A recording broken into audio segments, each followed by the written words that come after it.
একদিন আমি র্যান্ডমলি বিভিন্ন ওয়েবসাইটে কিছু মাউস দেখছিলাম, তখন আমি এই মাউসটা নোটিস করলাম, ফ্যানটেক ফ্যান্টম 2। অ্যাট ফার্স্ট মাউসটার ডিজাইনটা আমার কাছে একটু ডিফারেন্ট মনে হলো এই প্রাইসের অন্য মাউসগুলো থেকে। দেন আমি দেখলাম যে এটার দাম 1000 টাকার আশেপাশে। দেন আমি দেখলাম যে এটা নাকি একটা আর্গোনমিক মাউস এই প্রাইসে। So I had to try it out buy, and here it is. এটা আমি এক সপ্তাহের বেশি সময় যাবত ইউজ করছি অলরেডি, অ্যান্ড এই ভিডিওতে আমি আপনাদের সাথে শেয়ার করব এই মাউসের সাথে আমার ব্যক্তিগত অভিজ্ঞতা। সম্পূর্ণ ভিডিওতে সাথে থাকবেন। চ্যানেল ইন্ট্রো, মাইস আনবক্সিং এ সব কিছু ইউজলেস। স্পেশালি এই প্রাইসের মাউসের সাথে সাধারণত কোনো কিছু থাকে না এক্সট্রা, এটার সাথেও নাই। সো আনবক্সিং দেখায় আমি আর সময় নষ্ট করতেছি না, মেন জায়গায় চলে যাই। আমার সবচেয়ে প্রথমেই এই মাউসের ডিজাইনের সম্পর্কে কথা বলতে হবে, কেননা আগেই বলেছি এটা একটা 1000 টাকার আর্গোনমিক গেমিং মাউস। মুখে বলার চেয়ে আপনাদেরকে একটু ঘুরিয়ে ঘুরিয়ে মাউসটা দেখিয়ে দিই, তাহলে আপনাদের একটা ভালো ধারণা হয়ে যাবে যে এটা আসলে শেপটা কীরকম। এটা হচ্ছে রাইট হ্যান্ড অনলি ডিজাইন, আর সিন্স এটা এর্গোনমিক্যালি ডিজাইন করা তাই লেফট হ্যান্ড ইউজাররা এটা ইউজ করতে পারবে না। বাট এটা কোনো প্রবলেম না, সিন্স পৃথিবীর 97% মানুষই ধরেন যে ডান হাত দিয়েই মাউস ইউজ করে। ওভারঅল বিল্ড বেশ সলিড লেগেছে আমার কাছে, এবং কোনো ক্রিকিং বা র্যাটলিং নাই। আর ওভারঅল মাউসটা বেশ শক্তপোক্তই, বাট এত শক্তপোক্ত বানাতে যে হয়তো এটার একটু ওজন বেড়ে গেছে, কারণ এটার ওজন হচ্ছে 96 গ্রাম। মাউসটা ওয়্যার হচ্ছে প্যারাকর্ডের, খুবই ফ্লেক্সিবল এবং বেশ লম্বাই 1.8 মিটার্সের। মাউসে মোট বাটন আছে 7টা, এবং 7টা বাটনই programmable. Left and right clicks হচ্ছে ওয়ানোর কোনো একটা আননোন সুইচ ইউজ করা হয়েছে। আর যেহেতু মাউসটা খোলার আমার পারমিশন ছিল না, তাই আমি মাউসটা খুলে দেখতে পারিনি যে এটা আসলে কি কি সুইচ ইউজ করছে। লেফট রাইট আর মাউসের স্ক্রোল হুইলের ক্লিকস হচ্ছে ক্লিকি, মানে সাউন্ড হয় আর কি ডিসেন্ট। আর বাকি সবুজ কিগুলা হচ্ছে সাইলেন্ট। আর এই সবুজ কিগুলার ক্ষেত্রে বলে নেই, স্পেশালি সাইড বাটনের কথা বলে নেই, সেটা হচ্ছে এটা কিন্তু সাইড বাটনের কোয়ালিটি বেশ ভালো, কেননা এটার প্রি অ্যান্ড পোস্ট ট্রাভেল খুবই কম এই প্রাইস হিসেবে। আর তাছাড়াও এটা কিন্তু কোনোভাবে মুশি না। ওভারঅল বেশ ভালো এক্সপিরিয়েন্স ছিল এটা সুইচেসগুলোর ক্ষেত্রে, অ্যাটলিস্ট ক্লিকসগুলোর ক্ষেত্রে আর কি। বাট এই মাউসের ডিজাইনের ওয়ার্স্ট পার্ট লাগছে আমার কাছে এটার নিচের অংশটা, এটার স্কেটস বেসিক্যালি জাস্ট প্লাস্টিক বসাই দিছে। এটা বেশ ভালোই খসখসা, তাই স্পিড টাইপ সারফেসে এই মাউসটা ইউজ করার আমার পরামর্শ থাকবে।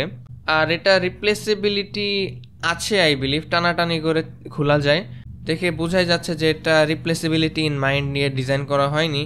বাট এটা প্রবলেম না, কেননা 1000 টাকার মাউসে সাধারণত কেউই স্কেটস লাগাতে যায় না, ইনফ্যাক্ট আমি নিজেও লাগাতাম না।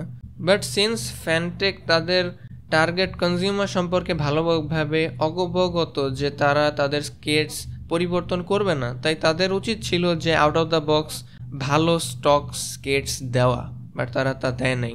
মাউসের অন্যতম গুরুত্বপূর্ণ ডিজাইন এলিমেন্ট এটার RGB, সিন্স এটা গেমিং মাউস। এই RGBর এই পার্টটাই শুধু RGB ইলুমিনেটেড। এটাতে মোট 13টা প্লাস একটা মিউজিক মোড আছে। এই 13টা ইফেক্টের মধ্যে আমার কাছে ডিফল্টটাই পার্সোনালি সবচেয়ে বেশি পছন্দ হয়েছে। মিউজিক মোড অনেকটাই ইউজলেস, এটা সফটওয়্যার থেকে ঠিকভাবে সাউন্ড ওয়েভগুলা ক্যাপচার করতে পারে, বাট মাউসে ঠিকভাবে তা আসে নাকি সেটা আমি জানি না, কেননা আমার কাছে টোটালি র্যান্ডম লাগছে। এক্ষেত্রে দুইটা জিনিস হইতে পারে, হয়তো মাউসে totally random RGB effect play করতে থাকে অন এ লুপ, অথবা এটার অ্যাকিউরেসি খুবই খারাপ সাউন্ড ফর্মের। আর তাছাড়াও এই RGBটা কিন্তু DPI লেভেল ইন্ডিকেট করে, আপনি যখন বাটন দিয়ে RGB কমাবেন বা বাড়াবেন ওই লেভেল অনুযায়ী একটা কালার শো করবে এটাতে। সফটওয়্যার থেকে কালার চেঞ্জ করা যাবে দেবে।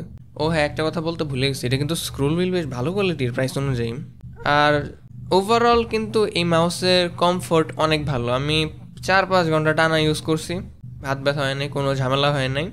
আর হ্যাঁ, এটা এই প্রাইসে সবচেয়ে কমফোর্টেবল গেমিং মাউসের মধ্যে একটা, প্রবাবলি এটাই সবচেয়ে কমফি, কারণ এই প্রাইসে আমি যতগুলো ইউজ করেছি এটাই আমার কাছে সবচেয়ে বেশি কমফোর্টেবল মনে হয়েছে গেমিং মাউসের ক্ষেত্রে অবশ্যই। বাট একটা কথা বলে রাখি, সেটা হচ্ছে এটার যে একটা ম্যাট টেক্সচার টাইপের থাকে, ম্যাট ফিনিশটা আর কি, এটা কিন্তু সময়ের সাথে সাথে গ্লসিতে পরিণত হয়ে যায়। যেমন আপনি হয়তো দেখে বুঝতে পারছেন যে আমি ইউজ করতে করতে অলরেডি এটাকে গ্লসিতে পরিণত করে ফেলেছি ম্যাট থেকে।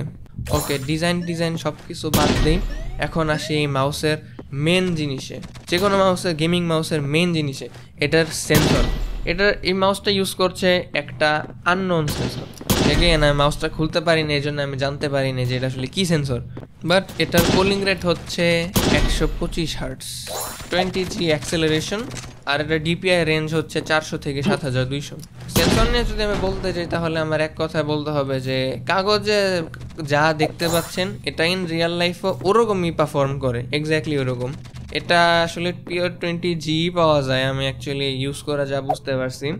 নর্মালি যদি আপনি open world action adventure game খেলেন অথবা আপনি যদি রেসিং গেমস খেলেন তাহলে এই মাউসটা ঠিক আছে, প্রবলেম নাই।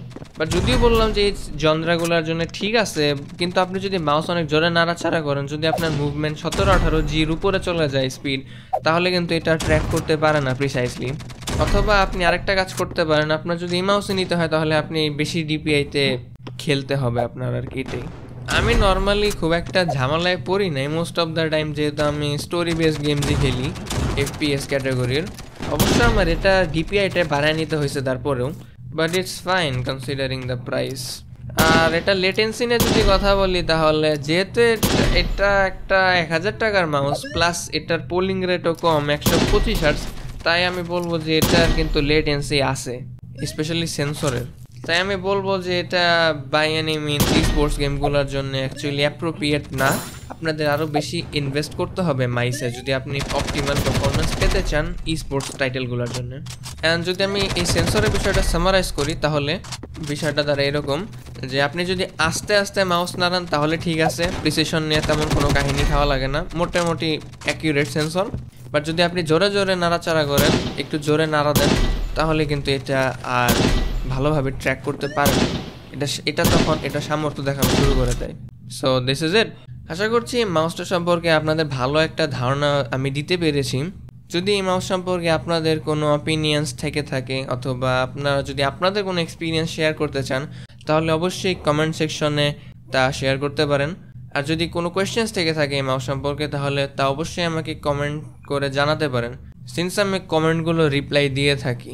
তো সবাই ভালো থাকবেন, আপনি আমাকে পাবেন এই চ্যানেলের অন্য যে কোনো ভিডিওতে। সবাই ভালো থাকবেন, আসসালামু আলাইকুম।